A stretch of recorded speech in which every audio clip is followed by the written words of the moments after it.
guys, it's Lauren from Aglassofsuntea.com. A Glass of Sun Tea is my blog. On my blog, I feature anything from hair, makeup, and fashion, all the way to thrifting, crafting. I build a lot of stuff. I upcycle all the time, so I always find like cast-offs and make them into something really cool for your house or your garden or whatever. I am constantly changing things in my home and painting walls and, that kind of stuff. So, and all of it is done super inexpensively, okay? So my blog is for the total DIYer or the chick or man or whatever who wants to be at home, not spending a ton of money, but feeling really good about the way they look, the way they feel, the way their house looks, that kind of stuff. So like I said, everything I do is really inexpensive, really time efficient, and really cost effective, which is inexpensive. Redundancy. It's awesome. Okay. Anyway, so Aglassofsuntea.com. So this is my third tutorial. Okay. So today it's a makeup tutorial. Okay. And what I'm going to be talking about is coverage. Okay. I'm not focusing on eyes. I have an eyebrow tutorial down there. I'm not doing eyes. I'm not doing brows, and I'm not doing lips. Okay. I'm going to do skin. This is all about skin. Okay. So I want to touch on a few subjects first. We're going to go straight to skin type. Okay. So there is oily, dry, and normal, okay? Normal can also be called combination, okay? Most people fall in this category, which is where your skin is uneven. In some places you're oilier than others, okay? But you know what oily and dry mean, okay? So when we're talking about makeup, if you have oily skin, you more than likely will not want to have a super oily makeup, okay? You're not gonna want a makeup that's super liquidy, okay? In terms of foundation. Obviously, you can imagine if you have super oily skin and you put on a really moisturizing makeup, by the end of the day, you're just going to feel really greasy. Your skin's going to feel really heavy, okay? If you have dry skin, you are going to want a really liquidy makeup, okay? If your makeup, if you find makeup that advertises that it has moisture in it, if you have dry skin, that's great because it's like having lotion on your skin all day, okay? If you have normal or combination skin, you have several options. Most of the time, normal combination skin, you would just choose what you want to address the most, okay? So let's say if you have normal combination skin and you have an oily nose and a dry forehead, okay? But your nose doesn't break out and your forehead does, like mine is, then you'd probably want to focus more on what your forehead needs than what your nose needs, okay? So if you have dry forehead that breaks out and an oily nose that does not, then you could go for a moisturizing makeup to address the breakout of the forehead and the dryness, and then just use it very minimally on your nose, okay? Or vice versa, whatever the case is. So you just kind of have to like pick and choose which is more important to you, okay? So this tutorial is a little bit different for me. Well, this is different for me in general because I never leave the house without a full face of makeup on, and that probably comes from just being a stylist. But my skin is not awesome. I mean, really, it's just not awesome.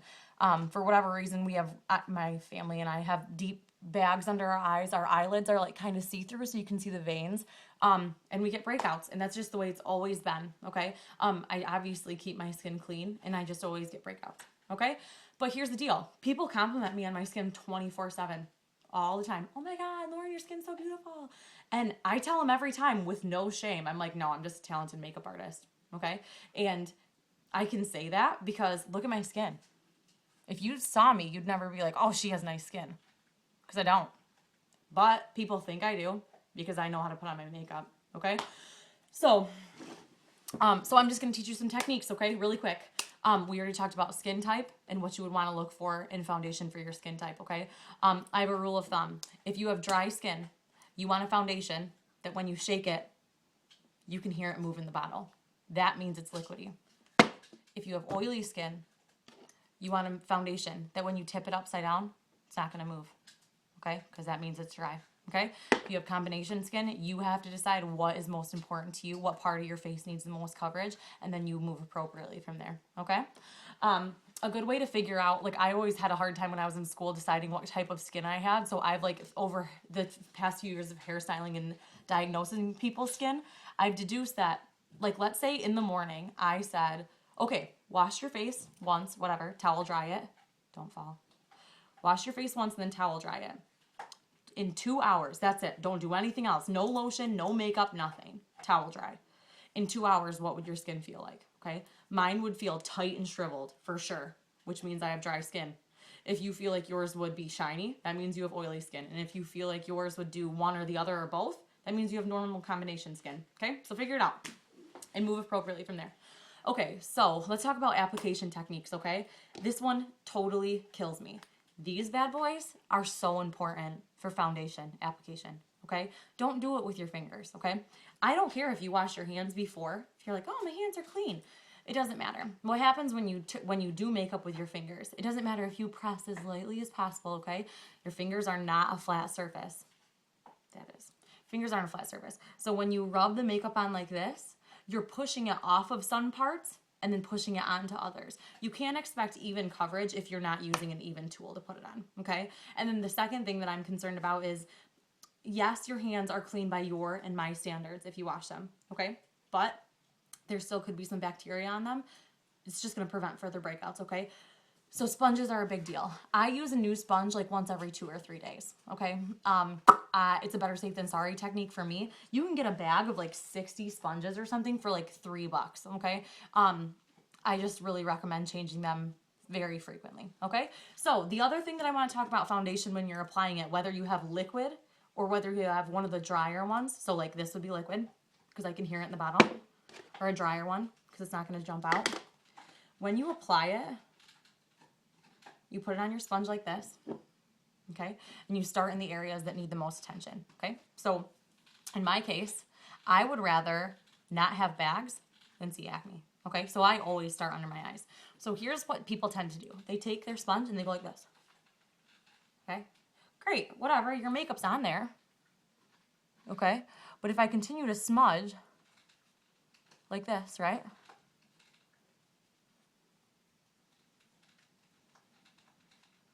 Okay? So I continue to smudge. Look at the difference between the two. Not a whole lot. Doesn't really look that much better, okay? So I'm gonna do the same technique, the smudging technique, on this whole area, okay? Okay, makeup's on there, right? Smudge. Okay. Not a ton of coverage. You can definitely still see those, okay? So that's wrong. That's totally wrong, that application. You're not doing it wrong because you're a bad person. You're doing it wrong because you were misinformed, okay? When you put on foundation, I don't care what the consistency is, whether it was the liquid or powder. You start where you want to start. I don't really care where you start. You can start wherever you want. And you blot, okay? And then I am in the mirror currently, so I'm going to do it really quickly over here. Okay? You blot. Okay? Look at on this side. I hardly have any bag left, and look at on that side. Put the same amount of foundation on, just a different application process. Okay? I always hit up my eyelids with foundation too. That's a huge deal for me because you can see the veins in my eyelids. But I like to do that after I've gotten the problem areas on my face covered. Okay. Tiny, tiny little blots, okay?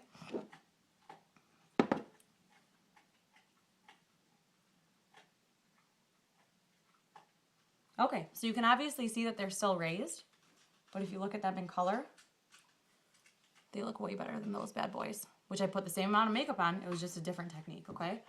So I have just a little bit of foundation left on my sponge. Blotting, blotting, blotting, blotting, blotting, blotting, blotting. Okay? So let's look at the difference between the sides. This side looks younger. I look more awake. I look healthier, all of the above. And this side, I look tired. Okay? So I'm going to continue putting on my foundation really quickly, but I'm only going to do it on this side so you can see the difference in the sides, okay?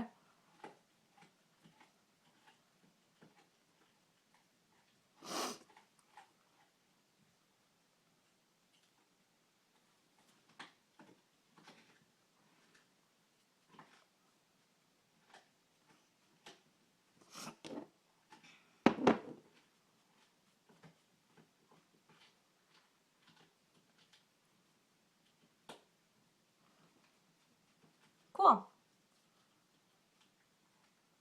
So I'm makeuped on one half of my face. Okay, so after that, after your foundation is done, good, great, blah, blah, blah, then you want to choose a powder, okay? Choosing a powder is a huge deal because most powders are just intended to have like a little bit of a finish, but not necessarily provide any extra coverage for you, okay? You can find powders that double as a foundation. Aveda has this wonderful thing. It's called Dual Foundation. I use number 3. It's linen.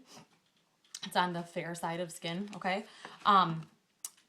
Because I need more coverage. You saw my skin. I need more coverage, okay? If you have great skin, you don't have bags, you don't have acne, you don't need another foundation, okay? So you can get just a run-of-the-mill powder that you find. Well, I mean, I wouldn't suggest like store-bought stuff because Aveda's the bomb, but you can get just a regular powder, like a pressed powder that's just going to give you a softer finish, okay? So to put on the powder, don't use your hands. And in fact, I don't even necessarily like the little pads that come in it. And the reason is you just took all that time to super gently put on your foundation in a very accurate, concise manner. You go in with a pad, you run the risk of smudging it off, okay? So this is the pad. I love these. I mean, I love sponges. I love applicators, okay, like this. But to put your powder on, the powder is a softer finish, and it's obviously not the same consistency as foundation. So I use my blush brush, okay? So I kind of twist my blush brush in the little, what do you call it, palette thing, okay? And then I very gently, like super gently, you don't want these little red bristles or these bristles to be stabbing you.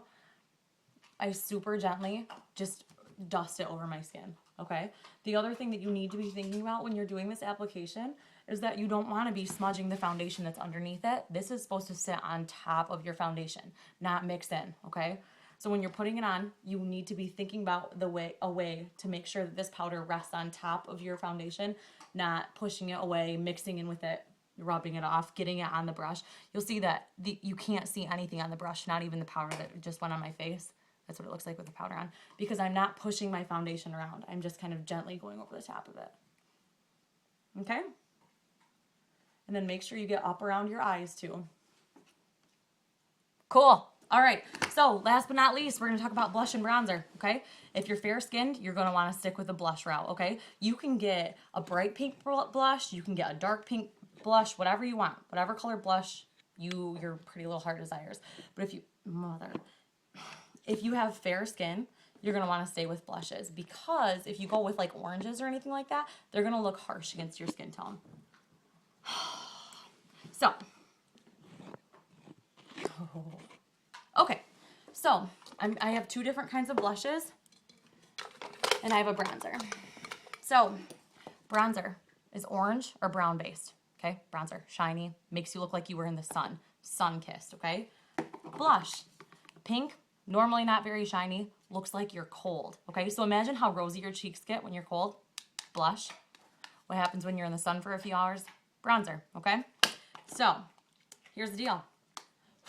I like the shine of bronzer, but I'm not tan. Still, how about a shiny blush, okay? Got this cute little sheen to it, a little bit, nothing outrageous, but I'm fair and I'm not gonna stray from that, okay? So I'm using a pink iridescent blush, okay? So, I run my same brush in it, just kind of wiggle it around.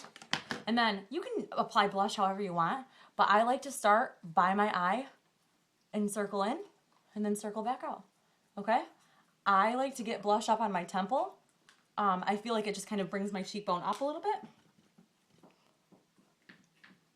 And it helps to contour my face. Okay, and then, so the rule of blush and bronzer is you want to hit where the sun's going to hit you. Boop, boop. You do a little bit here, a little bit there, a little bit on your chin, and you'll be good. Okay, so pretty definitive difference on the sides of my face, okay? You can see why people would compliment this side and not that side, all right? Wasn't a ton of makeup, didn't take a ton of time. Okay? All right, so if you have any questions, please comment below, comment on my blog, whatever you want to do. It's Aglassofsuntea.com. And then later this week, I'm going to be doing a tutorial on eye makeup. Thank you for watching, Aglassofsuntea.com. I really appreciate it.